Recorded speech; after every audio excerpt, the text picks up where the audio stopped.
we had an uncle, and go ahead, he's right there. Oh, with Captain Lou Albano. Yeah, Uncle Gunny. We're recording some video bonus content, and for those who are watching us on YouTube right now, Uncle Gunny was a famous canvasser. Really? Yeah, so much so that I have to tell you a couple of Uncle Gunny stories. With Professor Toro Tanaka is also in the background. I think it's Killer Khan. Khan. Okay, all right. Yeah. So let me tell you a little bit about Gunny.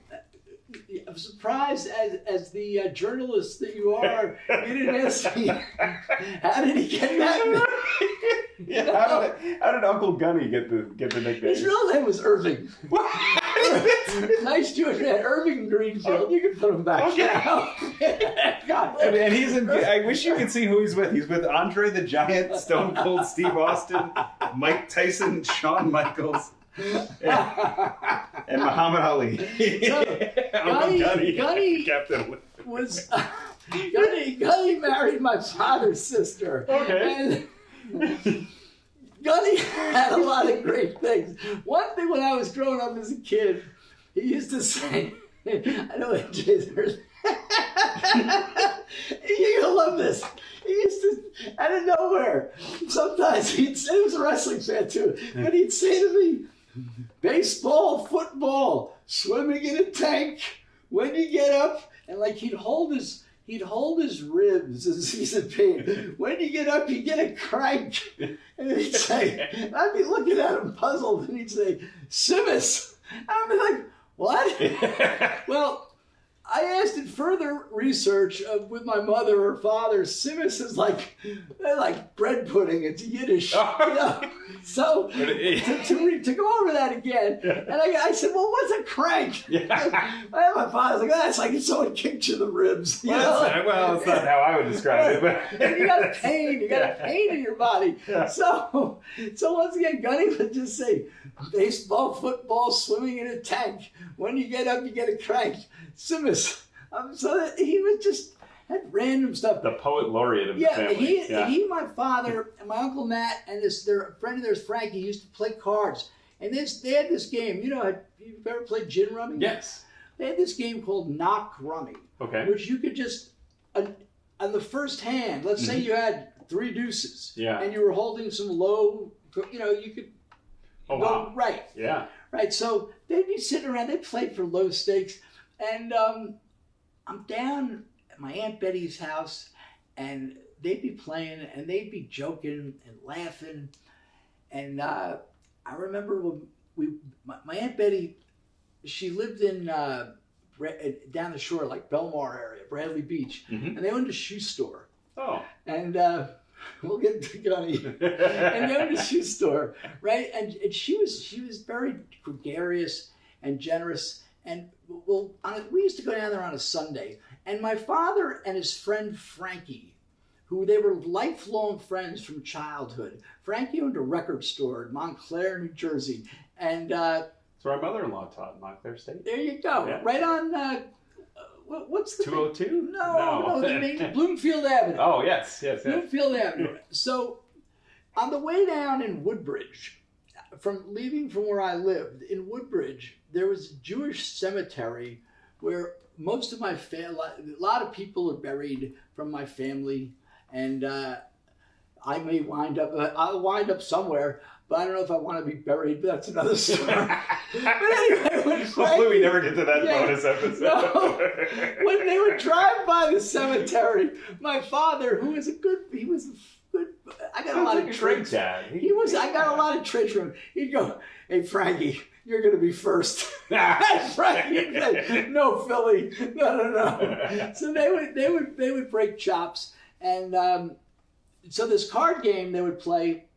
If everyone got dealt a hand, and the cards sucked, like Gunny would yell, or one of them, but Gunny used to go, "Fisher." And I'm like, what the hell is that? And I used to love going to Aunt Betty's house because Uncle Nat, who was in the game, he had Playboy magazine. Right? We're talking about when I was a kid. Of course he did. When I was a kid, you know. Of course so when I go down there at 13, 14, like, ooh. So I check them out. So they would yell Fisher. And I'm like, and if one of the other guys would agree, the point is, what was the Fisher? If everyone agreed to the Fisher means, all right, we're all going to throw our cards in. A redeal. And up the ante again. Okay. So they would play. There's good stories with them. But we're talking about Gunny here. So Gunny, how did he get his name? One of the all-time great salesmen, canvassers. Well, I asked that question too. He was always Uncle Gunny. I didn't find out his real name until I was about 11. Wow. Because it was just Gunny. Yeah. So the story went that he was going door to door. He went beyond the aluminum siding gig. He was really a salesman. And he was going door to door. Allegedly, in Texas.